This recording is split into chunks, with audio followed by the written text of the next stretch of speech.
My family manipulated me my entire life, and because of my golden brother, I was forced to cancel my engagement. Hi Reddit.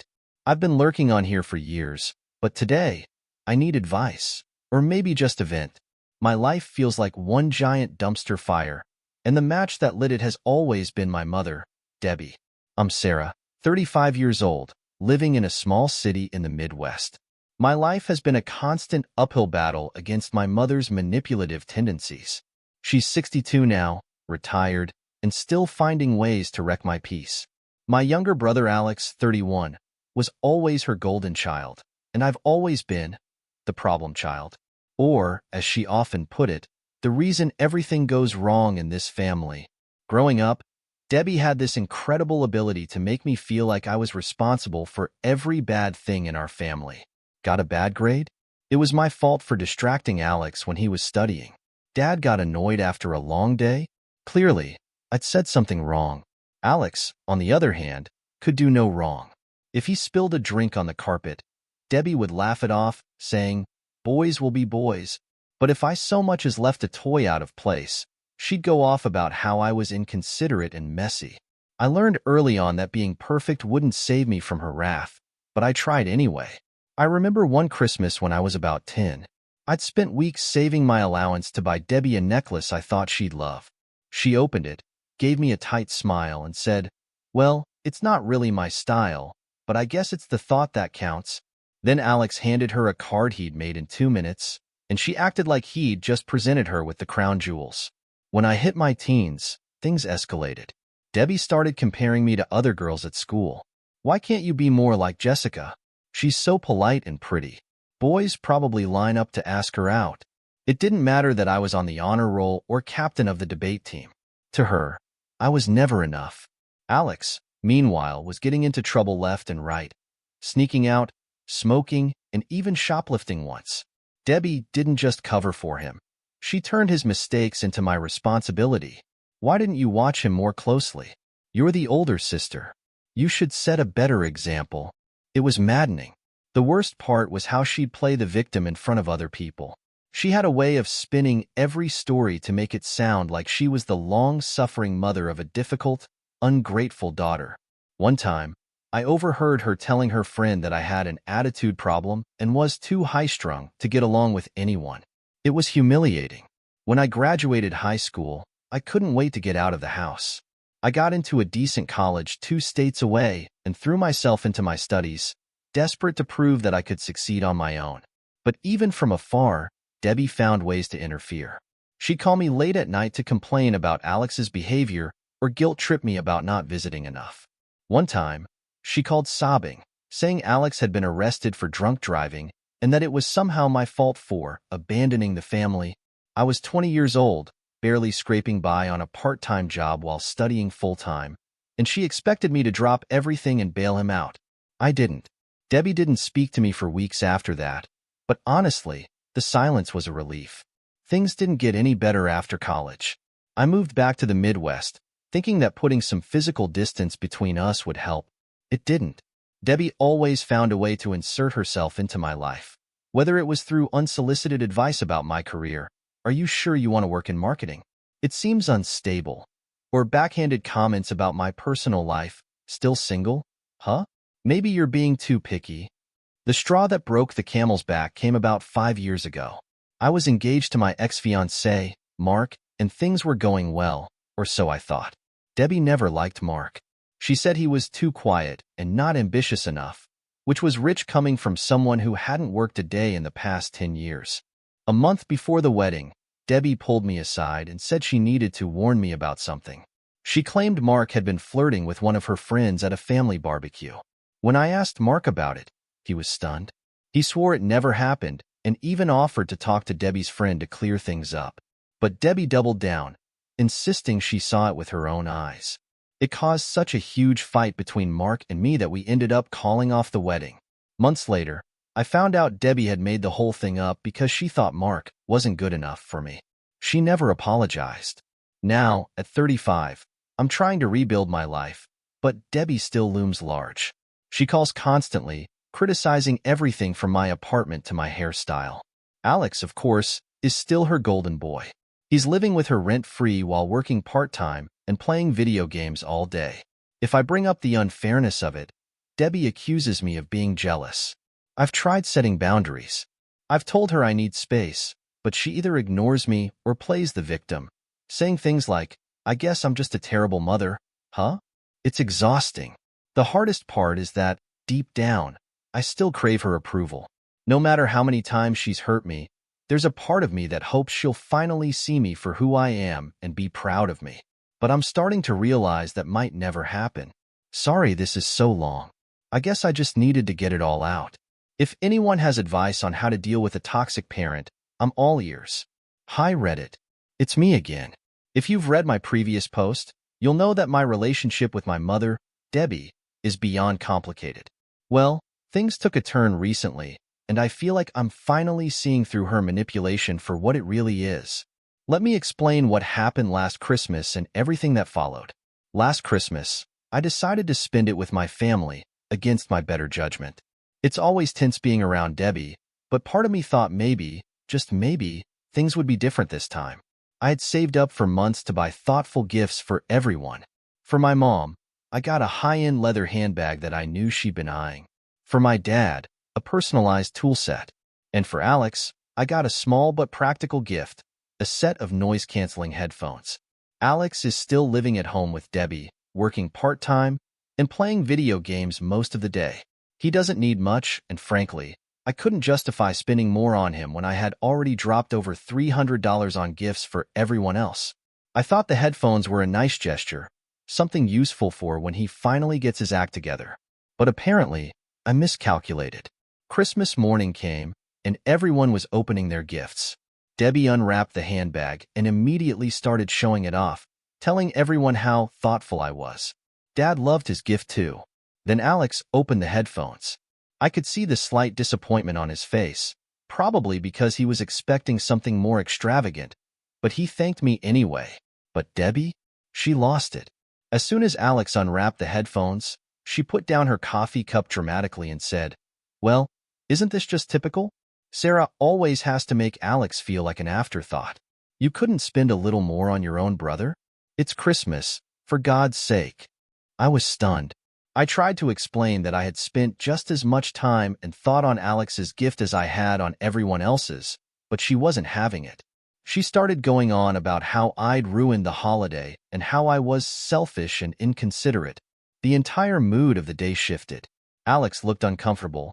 Dad tried to smooth things over, and Debbie stormed off to the kitchen, slamming the door behind her. I spent the rest of the morning sitting on the couch, feeling humiliated and questioning if I really had done something wrong. That night, I couldn't sleep. I kept replaying the scene in my head, wondering why Debbie always managed to make me feel like the villain no matter what I did. That's when it hit me. This wasn't just a one-off incident. This was a pattern, and it had been going on my entire life. I decided I couldn't keep living like this. I needed to do something to break free from her manipulation, but I also wanted the rest of the family to see what was really going on. Over the years, Debbie had built up this narrative of herself as the perfect mother and me as the ungrateful, difficult daughter. I was tired of being the scapegoat. The first thing I did was start documenting everything. Every phone call, every passive-aggressive comment, every time she twisted the truth to suit her narrative. I wrote it all down. I even started recording some of our conversations. A few weeks later, I visited my Aunt Linda, who is my mom's younger sister. Linda and I have always had a good relationship, and she's one of the few people in the family who seems to see through Debbie's facade. I told her about what happened at Christmas and shared some of the recordings I'd made. Linda wasn't surprised. She told me that Debbie had always been like this, even as a kid. Apparently, Debbie was the golden child in their family too, while Linda was the one who could never do anything right. Hearing that was both validating and heartbreaking. Linda suggested I try to involve a few other family members, so I reached out to my cousin Rachel, who's a psychologist. Rachel was shocked when I told her everything and agreed to help me compile the evidence into a cohesive story. By this point, I had gathered enough material to paint a clear picture of Debbie's behavior. There were phone calls where she berated me for not doing enough for the family, texts where she twisted events to make herself look like the victim, and even a recording of her admitting she lied about something just to teach me a lesson. But the most shocking piece of evidence came from Alex himself. One night, I called him and asked if we could talk. I expected him to brush me off, like he usually does, but to my surprise, he actually opened up. He admitted that he felt guilty about how our mom treated me and confessed that Debbie had been manipulating him too. Alex told me about a time when he was a teenager and got caught sneaking out. Debbie had blamed me, saying I'd been a bad influence and that he'd only done it because he looked up to me. He admitted he'd known it wasn't true but hadn't spoken up because he didn't want to get in trouble. Hearing that was like a punch to the gut. Armed with all this evidence, I decided it was time to confront Debbie. I invited her, Dad, Alex, Linda, and Rachel to my apartment for a family meeting. When everyone arrived, Debbie immediately started complaining about how inconvenient it was for her to be there. But I didn't let her derail the conversation. I started by calmly laying out the facts, showing the texts, and playing some of the recordings. At first, Debbie tried to deny everything, but the evidence was overwhelming. When I played the recording of her admitting she lied, she finally broke down and started crying, claiming that she had always done her best and that I was misinterpreting her intentions. But the most shocking moment came when Alex spoke up. He told everyone what he had shared with me, that he had seen how Debbie manipulated situations to pit us against each other and how it had affected him too. For the first time, Debbie had no defense. The meeting ended with Debbie storming out, but something changed that day. For the first time, the rest of the family saw her for who she really was. Since then, things have been complicated. Debbie and I are barely speaking, and when we do, it's strained. But I feel a sense of relief knowing that I'm not alone in this anymore. I'm not sure what the future holds, but I know one thing for certain. I'm done being the scapegoat. Hi Reddit. I'm back with another update. If you've read my previous posts, you'll know I've been dealing with a lifetime of manipulation and toxicity from my mother, Debbie. Well, this time, everything came to a head at a family dinner, and let's just say, it didn't go the way Debbie planned. It all started when my Aunt Linda invited us to her house for a family dinner. Linda's always been my ally, the only one in the family who's consistently seen through Debbie's antics. She wanted to host a get-together to rebuild family bonds, which was code for giving everyone a chance to clear the air. I wasn't thrilled about going, but Linda assured me it would be worth it. You'll see, she said cryptically. So, I agreed. Debbie, of course, acted like the invitation was her idea, telling everyone how important it was for the family to come together and subtly implying that she was the glue holding us all together. When I arrived at Linda's house, things were already tense. Debbie was in full-on hostess mode, even though it wasn't her house. She was bustling around, barking orders, and critiquing everything from the table setting to the menu. Linda, are you sure you want to serve roast chicken? It's a little basic, don't you think? She said, loud enough for everyone to hear. Linda just smiled sweetly and said, I think it'll be perfect. As the rest of the family trickled in, I noticed one glaring absence. Aunt Diane, my mom and Linda's older sister. Diane's been dealing with some health issues lately, so I wasn't surprised she couldn't make it. But Debbie? She wasted no time making it all about me. Well, isn't this just typical? She said as we all sat down to dinner. Diane didn't come because of Sarah. I told her to let bygones be bygones, but I guess some people just can't let go of the past. I froze. I knew exactly what she was talking about. 5 years ago, Diane and I had a minor disagreement at a family barbecue. It was over something trivial, whether the potato salad should have raisins, of all things. We'd both apologized and moved on, but Debbie had apparently been keeping that argument in her back pocket for a moment like this. Everyone at the table turned to look at me. My heart was pounding, but I took a deep breath and forced myself to stay calm. Actually, that's not true, I said, keeping my voice steady. I talked to Diane yesterday. She couldn't come because she's not feeling well. It has nothing to do with me, Debbie scoffed. But before she could say anything, Linda chimed in. Sarah's right. Diane called me this morning to explain. She's been dealing with some complications from her surgery and didn't want to risk getting overtired. It had nothing to do with any old conflicts. For a moment, Debbie looked genuinely stunned. She opened her mouth to argue, but Rachel, my cousin who's a psychologist, cut her off. Mom, Rachel said, addressing her directly for the first time all evening. You've been blaming Sarah for a lot of things lately that aren't her fault. It's not fair and it's not okay. The room went dead silent. Even Alex, who usually stayed out of these kinds of arguments, looked uncomfortable. Debbie, clearly flustered, tried to change the subject. I just think it's sad that Diane couldn't be here. Family is so important, and I hate seeing us divided. But Linda wasn't letting her off the hook. Debbie, you're the one creating division. You've been blaming Sarah for things that aren't her fault for years. We've all seen it. That's when everything started to unravel. Dad, who usually stayed neutral in these situations, finally spoke up. Debbie, I've been biting my tongue for a long time, but Linda's right. You've been hard on Sarah, and it's not fair. It's like you're determined to make her the bad guy no matter what. Debbie looked like she'd been slapped. I can't believe you're all ganging up on me, she said, her voice shaking. Mom, no one's ganging up on you, Rachel said. We're just asking you to take responsibility for your behavior. At this point, Alex finally broke his silence. She's right, Mom. You've always treated Sarah differently. I've seen it, and it's not okay. I'm sorry I didn't say anything sooner. Hearing Alex say that was like a weight lifting off my shoulders. For so long, I'd felt like I was the only one who saw what was happening. Debbie, of course, didn't take it well. She started crying, saying things like, I've always done my best for this family, and I guess I'm just a terrible mother. It was classic Debbie, playing the victim to deflect from her behavior. But this time, it didn't work. The rest of the family didn't rush to comfort her like they usually did.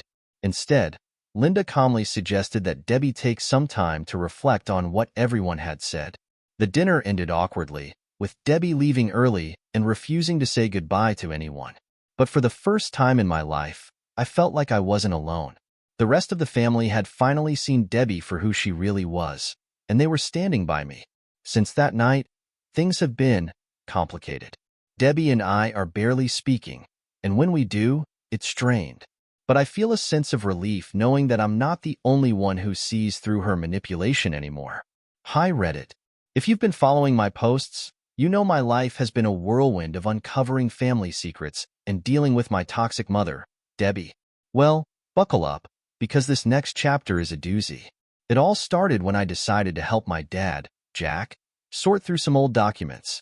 Dad's always been the quieter one in the family, happy to let Debbie take the reins on most things. But lately, he's been trying to reconnect with me and understand the cracks in our family's foundation. I think the events of the family dinner made him realize how much Debbie's behavior has impacted us all. A few weeks ago, he called and asked if I could come over to help him organize some paperwork. I'm trying to get everything in order, he said. I've been putting it off too long and it's a mess. When I arrived, I found him sitting at the dining table with a mountain of boxes, files, and loose papers scattered everywhere. It was overwhelming, but I was happy to help. As we worked, we chatted about everything from my job to the family drama. Dad admitted he felt guilty for not stepping in more when Debbie treated me unfairly. I just wanted to keep the peace, he said. But I realize now that I let you down. Hearing that was bittersweet. On one hand, it felt validating to hear him acknowledge what I'd been through. On the other, it hurt to know that he'd seen it happening and stayed silent. About 2 hours in, I opened a box labeled Alex's College Fund. Inside were bank statements, receipts, and other financial documents. My heart sank when I saw the label. Alex never finished college, so I figured this would just be a reminder of another thing Debbie had mismanaged. As I started going through the papers, something didn't add up. There were large withdrawals from the account that didn't seem to match up with tuition payments or school expenses. I pulled out a stack of old bank statements and scanned through them, feeling more confused with each page. Dad, can I ask you something? I said, holding up one of the statements. Sure, he said, looking up from the pile he was sorting. These withdrawals, I said, pointing to a series of transactions totaling over $75,000. Do you know what they were for? They don't look like tuition payments. He frowned and took the statement from me. That's odd, he said. The fund was only supposed to be used for Alex's education. Debbie was in charge of it, but she always said it went to tuition and books. I felt a knot forming in my stomach. Dad, I don't think that's what happened, I said. Look at this. I handed him a receipt from a luxury car dealership. The date and amount matched one of the large withdrawals from the college fund. There were also receipts for designer handbags, a week-long trip to Italy, and several high-end shopping sprees. Dad's face turned pale as he flipped through the documents. I had no idea, he said, his voice shaking. We spent the next few hours piecing together the puzzle. It became clear that Debbie had been siphoning money from the college fund for years, using it to finance her lavish lifestyle. The car, the vacations, the endless shopping trips. It all came from money that was supposed to pay for Alex's education. The more we uncovered, the angrier I became. Not only had Debbie lied to Dad and me, but she'd also robbed Alex of opportunities he might have had if the money had been used as intended. At one point, Dad had to step outside to catch his breath. I followed him onto the porch, where he was staring out at the yard with a distant look in his eyes. I trusted her, he said quietly. I let her handle everything because I thought she knew what she was doing. I didn't want to micromanage her. I put a hand on his shoulder. Dad, this isn't your fault, I said. Debbie's the one who lied and manipulated. You couldn't have known. When we went back inside, I suggested we bring in some outside help to sort through the rest of the documents. I called Rachel, my cousin who's a psychologist, and asked if she could recommend someone who specialized in financial investigations. She connected us with her friend Olivia, who works as a forensic accountant. Olivia came over the next day, and we showed her everything we'd found. She was shocked but not surprised. I see this kind of thing more often than you'd think, she said. People trust their spouses to handle finances, and sometimes that trust is misplaced. Over the next week, Olivia combed through every document, uncovering even more evidence of Debbie's spending. In total, she had taken over $75,000 from the fund. Some of it went to legitimate expenses, like Alex's first semester of college, but the majority of it was spent on herself. When Olivia presented her findings, Dad was devastated. What do I do now? He asked. That's up to you, Olivia said gently. But you have every right to confront her about this. And if you want to take legal action, you can. The thought of confronting Debbie made my stomach churn, but I knew it had to be done. Dad and I agreed to sit down with her and lay everything out. When the day came, Debbie acted like everything was normal. She greeted us with a bright smile and offered to make coffee, completely unaware of what was about to happen. Once we were all seated at the dining table, Dad cleared his throat. Debbie, we need to talk, he said. She looked at him, her smile faltering. What's this about? I slid the stack of documents across the table. It's about the college fund, I said. Her face went pale as she looked through the papers. Where did you get these? She asked, her voice tight. That doesn't matter, Dad said. What matters is that you lied to me. You told me the money was for Alex's education, but you spent most of it on yourself. Debbie tried to deny it at first, but the evidence was undeniable. When she realized she couldn't talk her way out of it, she switched tactics, crying and claiming that she'd only done it because she was under so much stress. Stress doesn't justify stealing from your own family, I said, my voice shaking with anger. Do you have any idea what you've done? You've betrayed all of us. The confrontation ended with Debbie storming out of the house, but the damage was done. For the first time, Dad saw her for who she really was. Hi Reddit. This is probably the hardest update I've ever had to write. If you've been following my posts, you know I've been unraveling years of manipulation and lies from my mother, Debbie. After discovering she had stolen over $75,000 from Alex's college fund, it became clear that I couldn't keep this information to myself. It was time for the entire family to know the truth. Linda, my aunt, was the one who suggested we organize a family meeting. People need to know what's been going on, she said. It's not just about the money. It's about the years of manipulation and damage she's caused to everyone. So, I set a date and invited everyone. Uncles, aunts, cousins, even Alex. I didn't expect everyone to come, but to my surprise, nearly the entire family showed up. I think most of them were curious, maybe even skeptical, about what I had to say. We gathered in Linda's living room. It was packed, with people spilling into the kitchen and standing in doorways. Debbie arrived late, as usual, acting like she was the guest of honor. She smiled and greeted everyone, completely unaware of what was about to happen. When everyone had settled, I stood up and cleared my throat. "Thank you all for coming," I said. "I know this isn't how we usually spend our Sundays, but there's something important we need to discuss. It's about Mom." Debbie's smile froze. "What's this about?" she asked, her voice sharp. "I've uncovered some things recently that I think everyone deserves to know," I said. "It's about the college fund that Dad set up for Alex." I started by presenting the evidence Olivia, the forensic accountant, had compiled. I laid out the bank statements, receipts, and documents showing how Debbie had spent the money on luxury items, vacations, and even a car.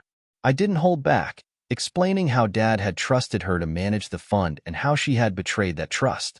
The room was silent as I spoke. I could see shock and anger spreading across people's faces. When I finished, Debbie stood up, her face red with fury. "This is ridiculous," she said. "You're making me out to be some kind of criminal. That money was for the family, and I used it to make our lives better." I took a deep breath, trying to stay calm. "Mom, buying yourself a car and going on shopping sprees didn't make anyone's life better except yours. That money was supposed to pay for Alex's education." Alex, who had been sitting quietly in the corner, finally spoke up. "Is that why I couldn't go back to school after my first year?" he asked, his voice trembling. "You told me there wasn't enough money left." Debbie turned to him, her expression softening. "Sweetheart, I didn't have a choice. There were so many expenses, and I thought—" "You thought what?" Alex interrupted. "That it was more important to buy yourself a car than to invest in my future?" His words hit Debbie like a slap. For the first time, she seemed genuinely speechless. But the confrontation didn't end there. To my surprise, other family members started speaking up, sharing their own experiences with Debbie's manipulations. Uncle Mike, my dad's brother, said, "I always thought something was off. Remember when you asked me to lend you money for Sarah's college tuition? You said Jack couldn't afford it, but now I'm wondering if that was even true." "It wasn't," Dad said, his voice filled with quiet anger. "I paid for Sarah's college out of my own pocket. Debbie never mentioned borrowing money from you, Mike." Aunt Diane, who hadn't been able to attend the dinner due to her health issues, had sent a letter, which Linda read aloud. In it, Diane detailed how Debbie had borrowed money from her over the years, always with some sob story about needing it for the kids or the house. Diane had never been repaid. Even my cousin Rachel, the psychologist, had something to add. "I've noticed how you've treated Sarah differently from the rest of us," she said. "You've always found ways to blame her for things that weren't her fault. And when anyone tries to call you out, you play the victim. It's a pattern, Aunt Debbie, and it's toxic." By this point, Debbie was shaking with rage. "I can't believe you're all turning against me," she said, tears streaming down her face. "I've done nothing but try to keep this family together, and this is how you repay me?" "Mom, stop," I said firmly. "This isn't about you being a victim. This is about the damage you've caused to everyone in this room. You've lied, manipulated, and stolen from us, and it has to stop." The meeting ended with Debbie storming out of the house, slamming the door behind her. The rest of us sat in stunned silence, processing what had just happened. Since that day, the family dynamic has shifted. People are more open about their feelings, and for the first time, I feel like I'm not carrying the weight of Debbie's toxicity alone. But it's also bittersweet. Confronting the truth has brought us closer together, but it's also left us grappling with the realization of just how much damage Debbie has done. Hi Reddit. This is the hardest chapter yet. After years of manipulation, gaslighting, and toxicity, I've come to a decision that I never thought I'd make. I've officially set boundaries with my mother, Debbie, and I'm determined to stick to them, no matter how much she tries to claw her way back into control. After the family meeting where everything came to light, Debbie did what Debbie always does. She tried to flip the narrative. The very next day, she called me, her voice trembling with a mix of anger and faux sadness. "I can't believe you did that to me, Sarah," she said. "Air our dirty laundry in front of everyone? Do you know how humiliated I was?" "Mom, this isn't about your humiliation," I replied, trying to keep my voice steady. "This is about accountability. You lied to Dad. You lied to all of us. You stole from Alex's college fund. You manipulated everyone into thinking you were the victim. It had to stop. You don't understand what I was going through, she snapped. Do you know how much pressure I was under, trying to keep this family together? I made sacrifices for you and Alex, sacrifices you'll never understand. Her words hit a nerve, but I didn't let her see it. Mom, buying yourself a car and taking trips to Italy aren't sacrifices, I said firmly. They're choices, and you made those choices knowing the consequences. This isn't about what you've been through. It's about what you've done. She started crying then, big, theatrical sobs that I'd seen 100 times before. I guess I'm just the worst mother in the world, she said. I gave everything to this family, and now you're all turning against me. I didn't take the bait. Mom, I'm not going to argue with you, I said. But I need you to understand that things are going to change. Until you're willing to take responsibility for your actions and make amends, I can't have the same relationship with you anymore. She hung up on me. Over the next few weeks, Debbie tried every trick in the book to regain control. She called other family members, spinning the story to make herself look like the victim. She told Dad that I was turning everyone against her and that he needed to do something about it. She even tried to reach out to Alex, though he shut her down pretty quickly. The most shocking moment came when she threatened to sue me. Yes, you read that right. Debbie claimed that I had defamed her during the family meeting and that I would pay the price for ruining her reputation. At first, I thought she was bluffing, but then I got a letter from her lawyer. It was full of vague accusations and demands for an apology, but it was clear that she had no real case. Still, the letter shook me. I wasn't sure how far Debbie was willing to go, and I didn't want to underestimate her. I reached out to Olivia, the forensic accountant, who connected me with a lawyer named Julia.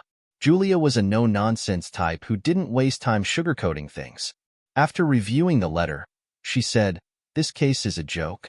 If she actually tries to take this to court, it'll get thrown out in 5 minutes." Julia helped me draft a response, making it clear that I wouldn't be intimidated. We also included a reminder that we had evidence of Debbie's financial fraud, which could be used against her if she continued to escalate. When Debbie received the letter, she called me in a rage. "How dare you threaten me?" she yelled. "I'm your mother." "Mom, I'm not threatening you," I said calmly. "I'm protecting myself. If you keep pushing this, you're only going to hurt yourself more." After that, things went quiet for a while. Debbie stopped calling, and I didn't hear from her for weeks. Part of me felt relieved, but another part of me felt guilty. Cutting ties with your mother, no matter how toxic she is, isn't easy. But the guilt didn't last long. Debbie eventually resurfaced, this time using social media as her weapon. She started posting cryptic messages about betrayal and ungrateful children, and even shared a long, dramatic post about how she'd sacrificed everything for her family, only to be stabbed in the back. The comments were a mix of sympathy and skepticism. Some people, mostly her friends who didn't know the full story, offered words of support. Others, including a few family members, called her out. "Debbie, maybe it's time to take a hard look in the mirror," one comment read. "I think there's more to this story than you're letting on," said another. Her social media antics only reinforced my decision to set boundaries. I blocked her on all platforms and told her, through Dad, that I wouldn't engage with her until she was willing to take responsibility for her actions. Dad, bless him, has been trying to mediate, but even he's starting to see that Debbie isn't interested in reconciliation, only control. He's been spending more time with me and Alex, and I can tell he's grappling with a lot of guilt for not stepping in sooner. As for me, I'm finally starting to feel a sense of peace. Setting boundaries with Debbie hasn't been easy, but it's been necessary. I'm learning to put my own well-being first, even if it means making difficult choices. I don't know if Debbie will ever admit her mistakes or truly change, but what I do know is that I deserve to live a life free from her toxicity. And for the first time in a long time, I feel like that life is within reach. This might be the first update in a long time where I feel hopeful about the future. After months of revelations, confrontations, and setting boundaries with my mother, Debbie, things are finally starting to settle down. The family has begun to heal in ways I didn't think were possible, and Alex, my younger brother, has surprised me more than I ever imagined. It all started a couple of months after the big family meeting. With Debbie out of the picture for now, The rest of us were left to pick up the pieces. Dad, Aunt Linda, and I decided that if we wanted to prevent this kind of chaos from happening again, we needed to establish some ground rules. We organized a smaller, more intimate meeting at Linda's house. This time, it was just the core family: Dad, Alex, Linda, her husband Joe, my cousin Rachel, and me. We spent hours discussing what had gone wrong and how we could move forward. Linda, always the mediator, suggested implementing rules of transparency, especially when it came to finances. "We need to make sure everyone is on the same page," she said. "No more secrets, no more lies. If we're going to rebuild trust, it has to start with honesty." Everyone agreed. We decided that any major financial decisions involving shared family resources would need to be discussed openly. We even set up a small family council, with Linda and Joe acting as neutral overseers. It felt a little formal, but after what happened with Debbie, we all agreed it was necessary. For me, though, the most surprising part of this new chapter was Alex. Growing up, Alex had always been Debbie's favorite. He rarely questioned her and often went along with her narratives, even when it meant throwing me under the bus. But after everything came to light, something shifted in him. I think seeing the extent of Debbie's lies and how they had affected not just me but the entire family made him realize how much damage had been done. One day, out of the blue, Alex called me. "Hey, Sarah," he said, sounding nervous. "Can we meet up? I need to talk to you." I hesitated. Our relationship had always been strained, and I wasn't sure what he wanted to say. But I agreed. We met at a coffee shop downtown, and to my surprise, Alex looked genuinely anxious. "I owe you an apology," he said as soon as we sat down. I blinked, caught off guard. "For what?" "For everything," he said. "For siding with Mom all those years, for not standing up for you, for letting her manipulate me. I didn't see it at the time, but now I do. And I'm sorry." His words hit me like a wave. I didn't realize how much I'd been waiting to hear them until that moment. "Thank you," I said quietly. "That means a lot to me." From that day on, Alex started making an effort to rebuild our relationship. He organized small family gatherings without Debbie, inviting just the people who wanted to move forward in a healthier way. He even hosted a dinner at his apartment, his first time hosting anything, and made a point of publicly apologizing to me in front of everyone. "I wasn't the brother I should have been," he said, raising his glass, "but I'm going to do better. Sarah, thank you for not giving up on me." It wasn't just words either. Alex started showing up for me in ways he never had before. He called regularly to check in, invited me to events with his friends, and even helped me move into my new apartment. For the first time in years, I felt like I had my brother back. Meanwhile, Dad was also stepping up in ways I hadn't expected.